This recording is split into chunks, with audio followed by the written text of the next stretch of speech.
आणि हा ठोंब्या कसा ठेका धरतो बघितलं.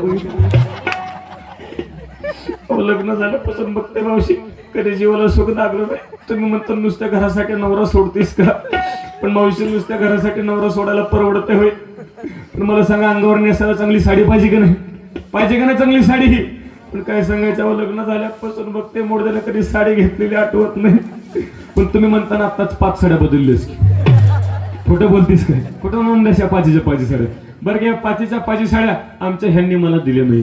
मग ह्या 5च्या 5 साड्या आमचे सुनील धोत्रे यांनी मला भेट दिल्या. मला म्हणले तायडे नवीन आमच्या गावाला येतेस मग जुनी साडी का घालती, म्हणून सुनील धोत्रे सरांनी मला 5च्या 5 साड्या भेट दिल्या. म्हणून तरी कशी बशी 4 चौघीत आले.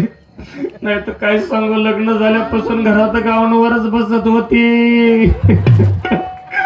अहो लग्न झालं तसं एकच साडी, तीच पिळावी तीच नेसावी, तीच पिळावी तीच नेसावी. यांच्या त्रासानं 4 वर्षात आंघोळ सुद्धा केली नाही.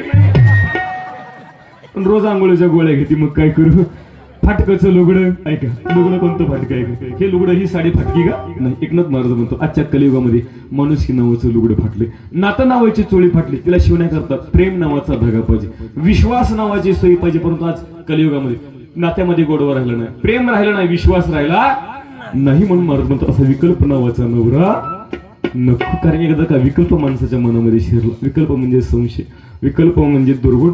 हो एकदा का विकल्प माणसाच्या मनामध्ये शिरला की विकल्प माणसाला प्रपंचही करू देत नाही आणि परमार्थ देखील करू देत नाही. म्हणून विकल्प नावाचा नवरा नको म्हणते. हो बरं जाऊन द्या बरं का. खरंच सांगा महिला मंडळ, हो सर्वात जास्त बायकांना काय आवडतं, सर्वात जास्त महिलांना काय आवडतं,